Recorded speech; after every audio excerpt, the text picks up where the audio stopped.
We're back. I just woke up. If I look tired, I apologize. But why is this all off center? Hold on. Okay, that's a lot better. Just going to finish up. I'll not finish up. I'm just gonna try and do more things. I'm a bit tired, so I'm gonna have to wait until the excitement hits me. But this will be cool. Hopefully. Hello, dog. Wish you could just pet every dog that showed up.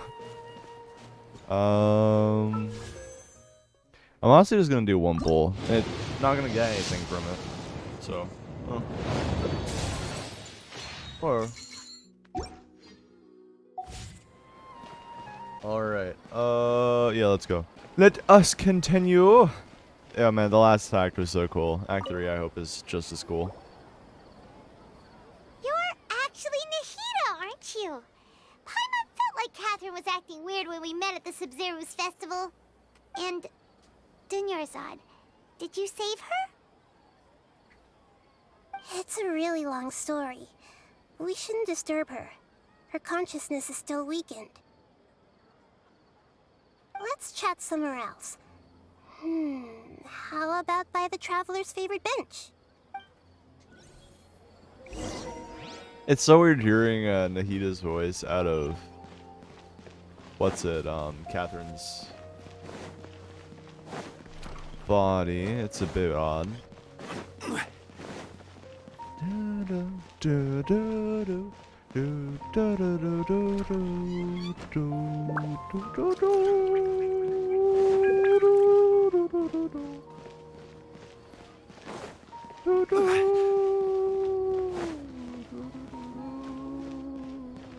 Voice of an angel.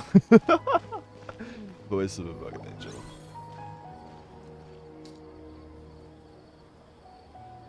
Let's talk about Dunyarzad first. It's such a relief that she's all right. After we parted on the last day of the Sumeru's festival, I left the city and saw what the Traveler had described. Among the countless dreams, I found one that was growing fainter and fainter. This proved my suspicion. Once Dunyarzad could no longer bear the Akasha harvesting her dreams, her consciousness began to dissipate. But this also meant it escaped the Akasha's control. Such a small fragment of consciousness can't last for very long, though. It will return to its original dream, where both will gradually fade until they completely disappear. I used all the power I had to keep her dying dream alive as long as possible, but it still wouldn't have lasted for much longer if it hadn't been for you two breaking the samsara. So it looks like we did manage to save Dunyarzad in the end, and not a moment too soon. Yeah, no, that's super lucky. Why are you two smiling so happily? I thought you'd be so moved that you'd start crying. I need to spend more time observing human emotions. You just don't get it yet. Fine. Everyone reacts differently. Oh, that's very true. All right. You two must have a lot of other tears. questions for me, right? After all, you saved my faithful believer. As your reward, I will answer any and all questions. Oh yeah. At the Avidia forest, there was this incense that made the Traveler fall unconscious and dream of a huge tree and a red sky. You also heard someone's voice, right? It said world and forget me. Yeah, so you do know. We've been wanting to ask you what that was about, and if the red sky was related to Conria. Yeah, I know. Dude, I don't know. It just instantly picked up for me as soon as I not even the red sky. The red sky didn't faze me. It was the goddamn cubes, man. You go back to the first part of this whole thing, man. I was so blown away by those cubes. It seems like the Traveler established a connection to Irminsul.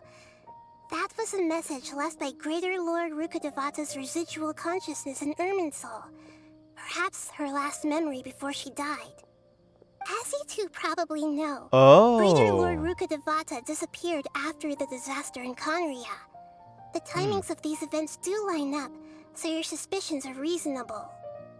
A message from Greater Lord Rukkhadevata? We thought it was from the Scarlet King. I did not think it was from the Scarlet King. What? No, I did not think it was from the Scarlet King. The Scarlet King? That god who died even longer ago? present-day desert dwellers still worship him. You probably just heard some of their conspiracies. Yeah, no, that definitely didn't sound like him, man. That sounded like... I Okay, thought it was so Nahida, what does the to be message honest, mean? but... I guess they could have sounded the same. Or I guess maybe they were both, like, really... high pitch. I still haven't managed to decipher it. Even the Akasha isn't currently capable of doing that. Greater Lord Rukkhadevata's residual consciousness in Irminsul seems to be contaminated with something that has a very dangerous aura to it. Hold on. I just realized.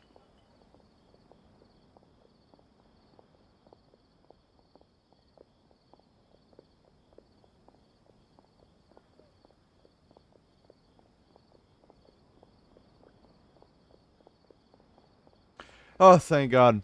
I thought my shift was 11 for a second there. I was so scared. Okay.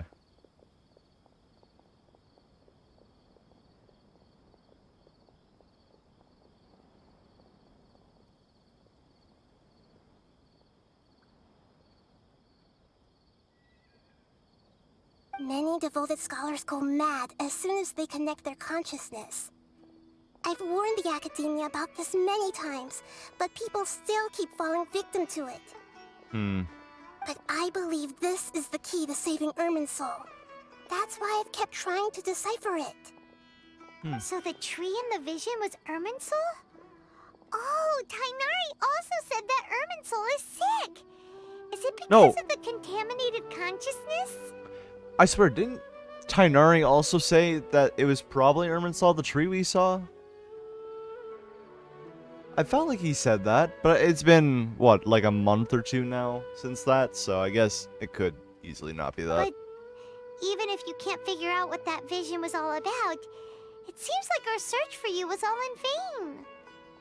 The Traveler wasn't affected after coming in contact with that consciousness. I've never seen anyone like that. With you here, we may have a chance at deciphering it. No, we must decipher its secrets. I've already eliminated all other factors that might affect Irminsul. This is the only one left. Oh. Hold on. In the 3.1 story teaser, or special program trailer and all that, it showed Catherine dying. Was this Nahida getting stabbed as Catherine, and it wasn't Catherine? Maybe. I mean, I kind of expected that when I first saw it the other day, but... This puzzle has life and death at stake. It could determine Irminsul's fate, as well as Tevat's. Yeah, no, let's find this out. Why do you look like Catherine? To be accurate, I'm using the Akasha as a medium to occupy Catherine's consciousness. Oh. How did you do that? Poor Catherine. Does this mean you can also occupy other people's consciousnesses? Theoretically, I can enter anyone's mind as long as they're wearing their Akasha terminal. The Akasha is the legacy of Greater Lord Rukkhadevata. As Lesser Lord Kusanali and the first Akasha terminal, my consciousness has always been linked to the Akasha. I've always respected my people's free will, so I've never actually occupied their consciousness. When necessary, I just borrow this bionic Snezhnayan puppet.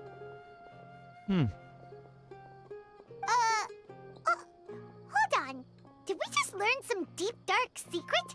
So Catherine is... No wonder Paimon felt something was off about her. I mean, everyone kind of, like, knew it, but... What about your own body? Why do you need to borrow other people's? Yeah, there's even a Don't you keyhole at the live back. in the That's sanctuary crazy. of Surasthana? That story begins a long time ago. After Greater Lord Rukkhadevata disappeared, the sages found my newly born self and took me back to Sumeru. At that time, I was young and weak. The sages kept me in the sanctuary of Surasthana, ostensibly for the sake of protecting me. But I've hardly heard from them since. However, I do understand that they had hoped to find Greater Lord Rukkhadevata instead of me, a symbol of her passing. So, the sages basically put their new Archon under house arrest? How dare they! Why don't you teach them a lesson, Nahida? In some ways, they aren't wrong. Greater Lord Rukadevata was omniscient and omnipotent. Even after her death, the Akasha is still empowering this nation. Okay, hold on. Look, I understand that, but you also gotta think. She was, what, like 3,000 years old? She had that much experience. You can easily overcome that in that same time. If 3,000 years pass, you're gonna be in the same state. So it doesn't really make sense for them to treat you so badly in the beginning because you're gonna be that powerful by then. And I'm still really far away from being able to call myself the God of Wisdom. Well, yeah, because you're 500 years. The academia is also more proficient at governing this country. My existence has little meaning. Hold on, I need to search this up real quick. Yeah, I want to see Greater Lord. How old was she? I swear, she was like, she hit like 3,000 years or something, right? Okay.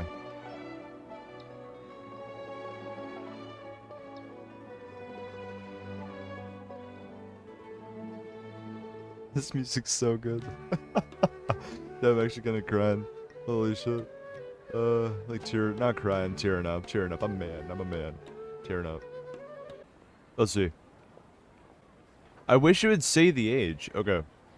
Okay, yeah, Zhongli 6,000. I mean, I already knew that, though. Here we go. Maybe this is it. Barbados. 2,600. Okay, so, Venti is 2,600 years old. Zhongli, 6,000. It doesn't, Why can't there be ages? Fuck! Damn it. Alright, whatever. Whatever. Let's just get back to it. Yeah, no, I think you're a great Archon. I think you're just extremely mistreated. Like, every Archon who's new starts off in bad shape. Like, what's it? Venti was born out of disaster, right? Yeah, through catastrophe, that's how Venti came to be. That's how he became to, become the god. Yeah, you got a lot of believers. Just look at the Sub-Zero's festival. Everyone who showed up truly loves you. Thank you for the kind words. But I honestly don't need physical freedom as long as I can connect my consciousness to the Akasha. Trying to find a way to save Irminsul is my life's mission and top priority. I will work on that, and try to live up to being a deity in the meantime. Every once in a while, I will also take up the duties of the God of Wisdom and enlighten a lost soul here and there. Doing all that should be enough. Yeah, I mean, like, the one concern here is Dotori's probably going to be the one... Hold on, actually.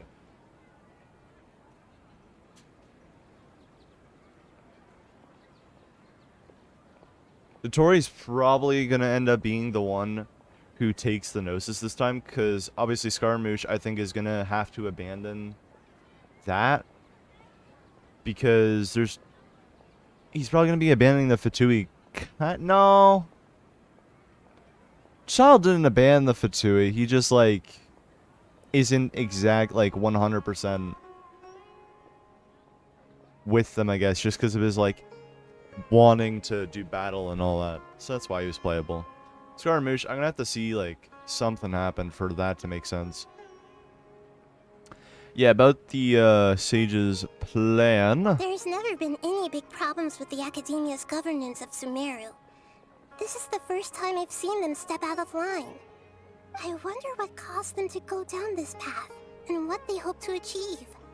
Even though the city's residents haven't noticed anything strange, if the Traveler hadn't broken the Sub-Zero samsara, the situation could have become dire. Okay. I tried to do some investigating in the Akasha, but I couldn't find anything suspicious. And all the people of interest seem to purposely avoid wearing their Akasha terminals. I think they're deliberately trying to hide something. Oh, that reminds Paimon. In Gandharvaville, there was a sage who had invited Kainari to join some kind of project. Could it be related? Regardless, I need to first investigate the sage's motives, make things right, and punish them if needed. But I'll have to be discreet, or they'll see me coming. Yeah. I'm not sure, what's it? Realize the issue with the Akasha. The thing is, we're the only ones who know about it, right? Like, everyone else just keeps, their memory goes, boop, gone. Nothing to remember. So, You mean how the Akasha stops you from having dreams? Yeah, it's been such a long time. No one's noticed something's up? It's not that no one noticed. It's more like no one cared. Ultimately, it's all rooted in the sage's misdirection. Misdirection? The sages convinced everyone to believe that being unable to dream is a sign of rationality and wisdom. Not dreaming is a badge of honor in Sumeru. Even if the truth is that their dreams are being reaped by the Akasha. With their propaganda in place, the sages can maximize their use of the Akasha to facilitate their research. Besides, Greater Lord Rukkhadevata must have created the Akasha in the hopes that it could be used to its full potential. That's why I've never come out strongly against this. I don't think... I don't know, like, I don't know Rukkhadevata, obviously. Like, I don't fucking know. We haven't seen anything on her. But I feel like she would also care for her people in that sense. So I don't think she'd want this to happen, but who knows. Anyway, the perspective advocated by the sages drowned out any voices of doubt. By now, even those who never use Akasha terminals find it too shameful and embarrassing to talk about their dreams. Got it. That's good. Got it. Yeah. I hope my answers were satisfactory, Yeah. seekers of knowledge. To be honest, maintaining Dunyarzad's fading dream took a lot of mental energy. I think I may need to rest for a while. Oh, and you don't need to worry too much about the sage's activities for now. The Akasha won't be able to conduct another project on the scale of the Sub-Zero Samsara in the immediate future. Go and get some sleep. Leave everything to us. What a relief. This is truly the most exhausting birthday I've ever had. Traveler? Paimon? Why am I here? Do either of you know? Maybe you were sleepwalking. You know you can't wake up a sleepwalker. We happened to walk by, so we thought we'd wait for you to wake up. I see. Huh. I should visit my maintenance personnel sometime. Oh, I'm fine. I better go. Thank you. We spent quite some time in Sumeru City, but ever since we last said goodbye to Lesser Lord Kusanali... I gotta stop doing that. The amount of time she's talking, and then I just go to here, and then it cuts out. It shouldn't cut out for one thing. But I should have learned by now to, not cut her off.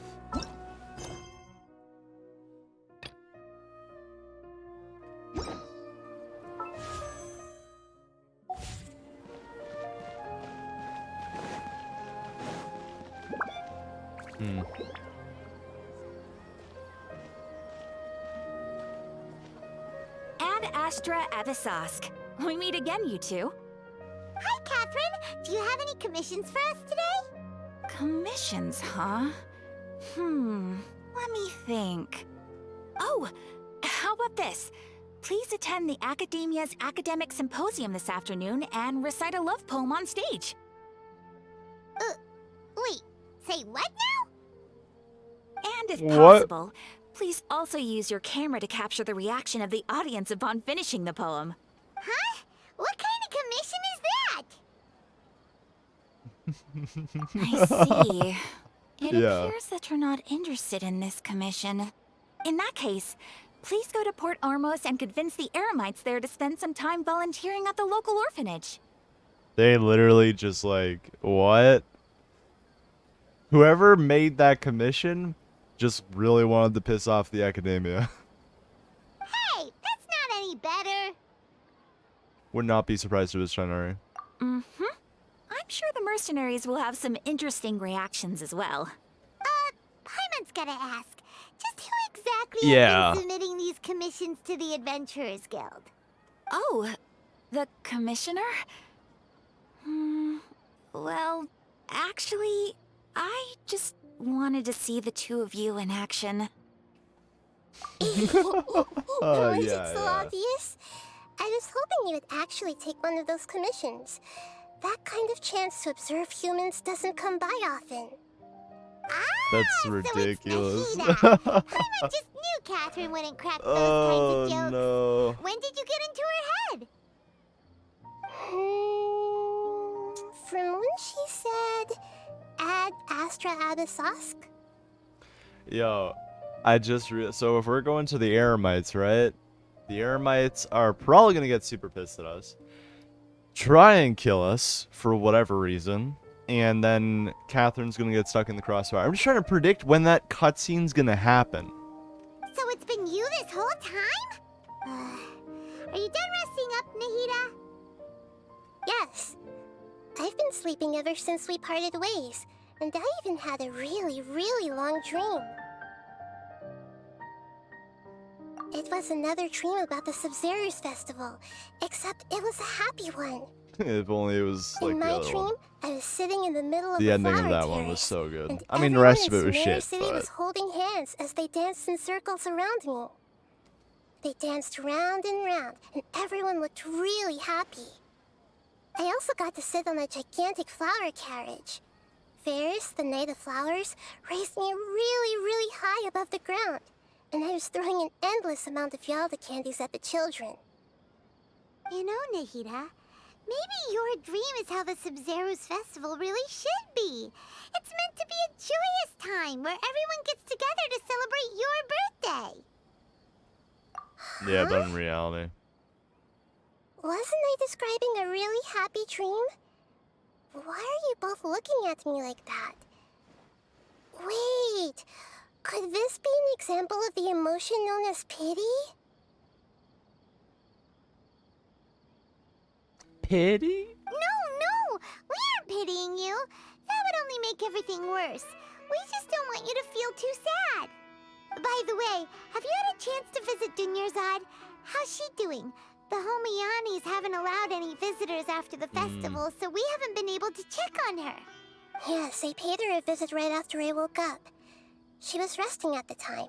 Her condition is stabilized. However, since Elazar is a manifestation of the withering on the human body, we can only cure it by finding a way to take care of Irminsul's own withering. Hold on. But for the moment, our top focus should still be figuring out what the sages Did are up we- to and what they're planning. Did we know if the Withering or Elazar was the Withering already from Tainari? I forgot if he said that or not. I feel like he didn't say that. I swear to God, every time we talk with this Archon, she just says like crazy new things that were not said before. Right. Who knows what'll happen if they manage to pull off another scheme like the Samsara of the Sub-Zero's festival. Who's this? Yeah, no. So our first priority should be investigating and putting a stop to the sages' activities. Yeah, we need to As stop for them. how we should pull that Who just off, walked by? let's discuss it somewhere else. There are too many adventurers around here. Oh, good point. Sorry, adventurers. We're gonna be borrowing Catherine for a little while. And that's the start of Act 3. Got it, got it. Okay.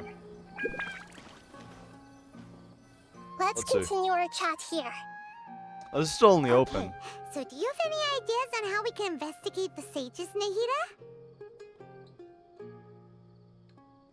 Actually, I've already done a little bit of work on that. But for now, I want to hear your thoughts.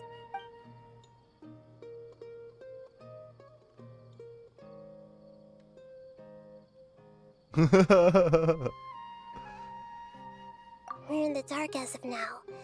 Since we still don't know anything about their goals, any rash move could tip them off and lead to terrible consequences. Yeah. After all, every person in Sumeru City is one of their hostages.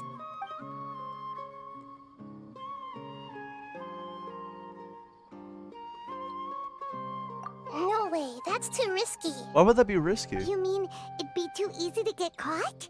No, it's not that.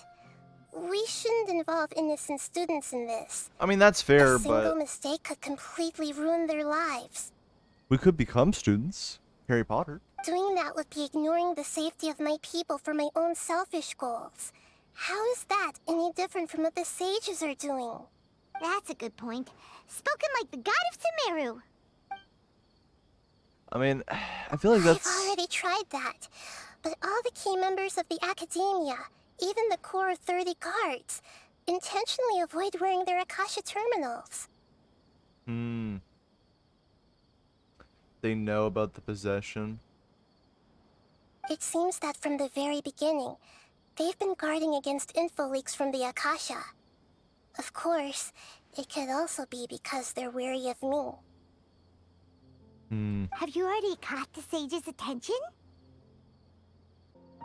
I'm guessing not yet, but distrusting me would make perfect sense if they've ever paid attention to the urban legends about me. In any case, I probably can't take over their minds directly. Yeah, nah. I mean, like, could become a student. Are we really out of ideas? Nahida, you're super smart, so you already have something in mind, right? Don't keep us in suspense. Spill the beans already. According to a popular theory from the Vahumana Darshan of the Academia, rejecting impractical motions at the beginning of a planning session will give more weight to the actual proposal. Okay. Okay, but aren't you the god of wisdom? You don't have to use that kind of gimmick to make us take your ideas seriously. Well, I've been thinking that if I can't directly possess the leaders, and if I can't get ordinary people involved, then I should find someone who's already involved, but hasn't decided to side with the sages. You're saying we should recruit a spy? That does sound like it could work. Oh, before coming back, we met someone That's a named mistake. Alhaitham. He seems like he acts alone, and he likes doing stuff behind the Academia's back. They probably aren't in cahoots. I don't trust Alhaitham, man. I don't. Actually, I already have someone in mind. Do you still remember that female scholar named Setaria? Setaria? Paimon remembers now.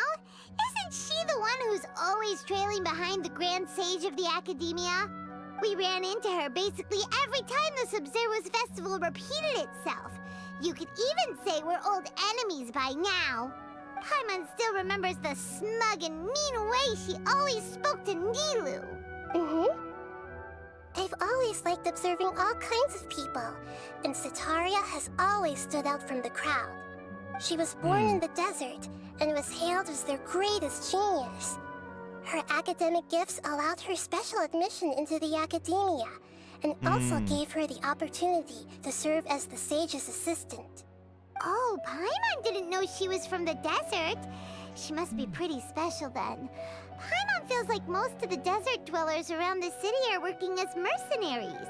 The name Setaria means star. When she lived in the desert, she shone like the brightest star in the night sky. Later on, she was chosen by the sun. The star was given a place in the daytime sky to complement the sun's dazzling light. Soon after, the star witnessed the sun scorching the earth, which brought forth many disasters. The star began to waver. Instead of staying beside such a sun, wouldn't it be better to return and light up part of the night sky? So she prefers the people than the academia. But in the end, she couldn't give up the radiance of daytime. To cope with her shame, the star buried her guilt and closed her eyes. From the sound of it, Setaria's just hung up on the research opportunities here. But she doesn't really support the academia. She still feels guilty about not doing more for the desert, right? She's just running away from her problems. Indeed. When they are presented with complex moral issues, many people will simply plug their ears and go with the flow until the problem can't be fixed anymore. She's suppressing a lot of guilt, but before she realized it, she had already become the sage's accomplice. She can't think right. We must somehow make her face her problems again. That way, not only can we get useful intel from her, but she can also use it as an opportunity to redeem herself. From my past observations, Cetaria will take a day off from the academia every 10 days to do some shopping in the city. Okay. Tomorrow afternoon just happens to be a shopping day for her. That'll be our chance. To prepare, let's go check out some of her favorite spots and have a quick chat with a few of the vendors there.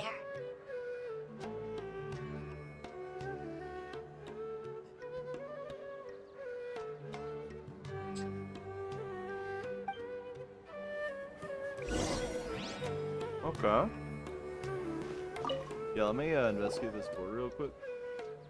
In the light of alternating day cycles, one can see the homeward figure of the lighthouse on the bridge. Riddle a proverb or something? This is probably a puzzle to lead to just a very basic chest. Oh, what the? Oh, never mind. This is a wood quest or something.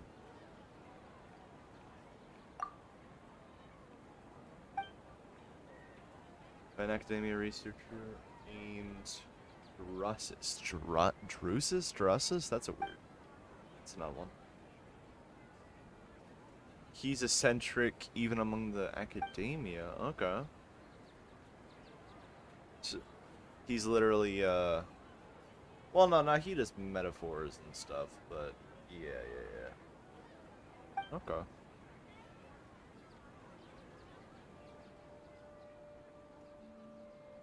Hmm.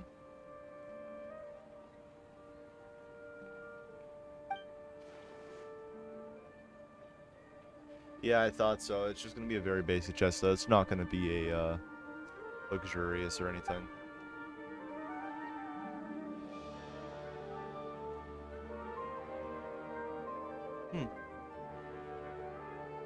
Method and you'll get the treasure. Gave a hint, saying that the locations are all within. Oh. Yeah, it wouldn't be up at I mean, I don't think I really will try, but at least not right now.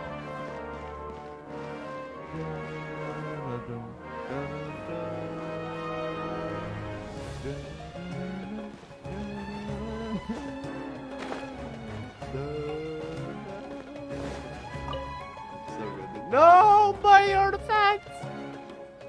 This should be Cetaria's favorite fortune-telling spot. Look at all the coins on the ground still, dude. So should we ask the fortune teller about Cetaria? No, I already have enough information on Cetaria. The most important thing now is for you to pay attention to the vendor's talking style and key characteristics.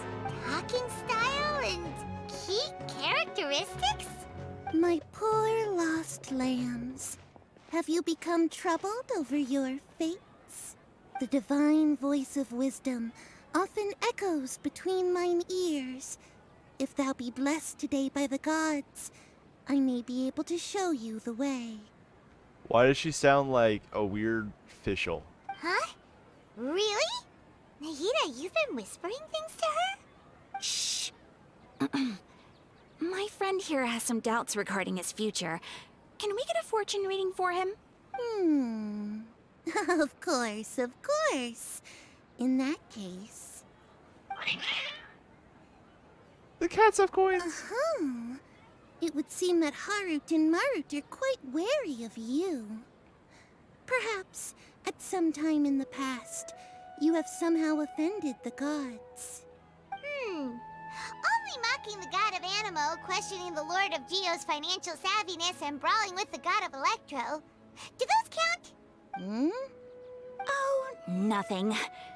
Go on, pick an aspect for her to divine. My prospects in health, my prospects in love. Honestly, yeah, what's this love thing going on? Prospects? No problem at all. Let's see what this is about.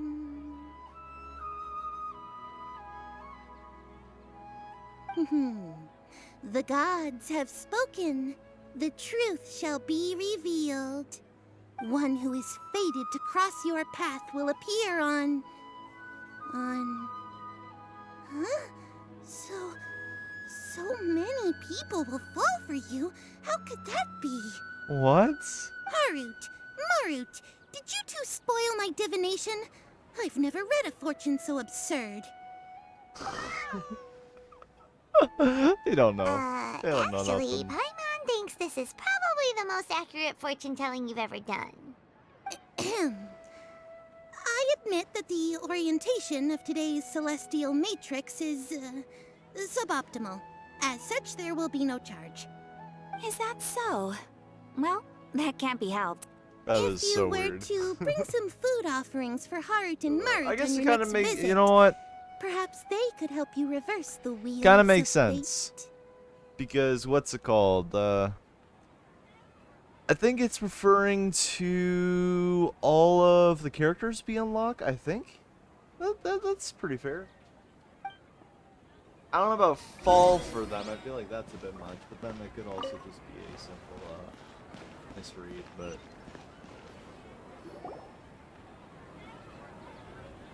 Is this another one of Sataria's favorite stalls? Yep. It belongs to a king. His father helped Sataria a lot when she first moved to Sumeru City, so she still comes by whenever she has time. When they start talking with him, listen carefully to the details of her conversation. okay. Ah, dear customers. Would you like to look at some pottery? We caught wind of your great craftsmanship, so we specifically came to take a look. Oh, I recognize you. Aren't you Miss Catherine from the Adventurers Guild? Sounds like I'm in for some big business. Speaking of, where did you learn this trade? I suppose you could say it all started with my dad. He's a mason by trade, but I picked up an interest in clay while apprenticing for him. After that, I began making pottery by myself in secret, and I simply changed trades when my works turned out well. Although it's a pity that I'm no longer making much use of the knowledge provided to me by the Akasha. That's nice. You're making a living doing something you love. So is your father still working as a mason? Oh no, not anymore. A few years back, he fell from a roof and broke his leg. Since he had already saved enough Mora over all these years, he's just enjoying the retired life in Port Ormos nowadays. I see. We wish him peace and happiness in his retirement. I'll have someone in charge of logistics at the guild come by another day for some goods. We'll leave you to it. Take care now.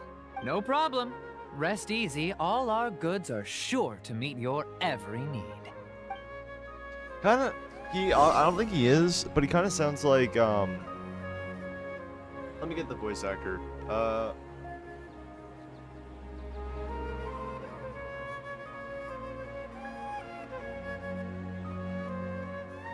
Like a suave, Todd Habercorn, who's the voice actor of like, what's it called? Natsu from Fairy Tail, the Drifter from Destiny 2.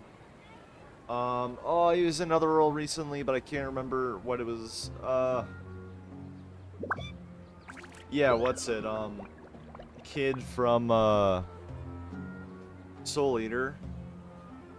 Where do you want to go next? Yeah, man. If you'd like to see he's doing a Leroy's lot of good tourist stuff. spots, It kind of sounds like a I have small a version few of him, but I don't references. think it is because he usually does bigger roles whenever he gets hired for that stuff.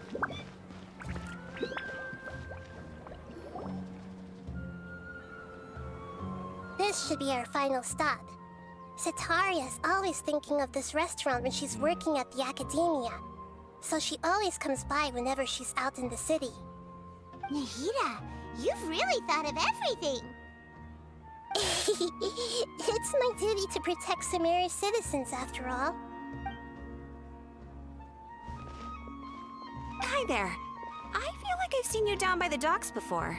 Huh? Sorry, I don't quite remember. If I recall, you were having a discussion with someone about shipbuilding at the time. Ah, that's right! I've always been really interested in feats of marine engineering. After all, I grew up in Liyue Harbor and spent my entire childhood staring at the ships going in and out of the port. I came to Sumeru to study, but failed to make it into the academia due to my lack of talent. But I'm still discussing all kinds of problems with different scholars, and I'm continuing to study and perform research from the restaurant's basement. I'm sure I'll get into the academia after their next round of exams. What an admirable spirit for learning! Amazing! Sure, but you'll find hardworking people wherever you go. So this restaurant has a basement as well? Huh. First I've heard of it. That's right. It's not usually open to patrons. Most of the time, employees use it for breaks or to hold private events. I see. Guess that makes sense. Well, good luck with your studies, Miss Chishan. Thank you so much. As long as I can make it into the academia as an official student, I'll be happy. Yeah, you gotta love those entrance exams. They're painful. Really painful. Alright. So, was that everybody? Mm-hmm. 3 familiar faces should be enough for Sataria. What's the point of all the information we've collected? Nahida, you still haven't told us how you're planning to make Sataria face her problems. Sataria is already used to avoiding her problems, so we must find a way to break through her usual sensibilities. I remember that you mentioned that the Eremites in Port Ormos are all making a fuss about the upcoming resurrection of the Scarlet King. Although it's all just a boatload of nonsense, the faith of her homeland may turn out to be Sataria's soft spot. Oh, Paimon gets it now! You want to take advantage of the guilt Sataria feels about her homeland. Although she knows she should return home to help the people of the So desert, casually. all she's done is conspire with the sages.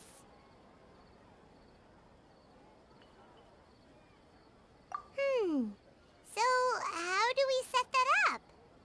Well, the Scarlet King is long gone, and Sataria is also too smart to fall for any simple tricks. If we simply engaged her under the guise of the Scarlet King's believers, she would definitely be wary of us, and we may not get anywhere. But if we were to borrow some of her close acquaintances to talk with her, her reaction would probably be very different. So you mean you're going to possess those people we just talked to? Yep. Possess them through the Akasha. Imply that they've already converted to the faith of the Scarlet King. And then convey our made-up will of the Scarlet King. As long as everything goes smoothly, we'll get through to Sataria for sure. She'll never guess that we had anything to do with it. Ah, so that's how you're going to use all the info we collected on these people. It's so that you won't slip up and break form. Possessing them will only work if you can manage to pass off as them. Exactly. So, best of luck with impersonating them. Huh? Best of luck? But we don't know how to possess anyone. That's no problem at all. I'll just share all their senses with you once I've possessed them. As long as you're also wearing an Akasha terminal, the effect will basically be as if you've possessed them yourself. Okay. Huh. That is pretty convenient. But why does he have to do this? Can't you do it yourself? Although I've been observing humans for a while, I've never been good at imitating them. That makes sense. You're not wrong. It's always been painfully obvious whenever you try to pass as Catherine. Oh no, she kind of did a decent job for a good half of it, I'd say. If it was at all possible, I would have preferred to leave these people alone. But seeing how things are now, I probably should just accept it and push on. Yeah, don't beat yourself up over it. We're only doing this to help everyone, and we'll only be borrowing them for a little while anyway. Alright, then let's give it a go tomorrow afternoon.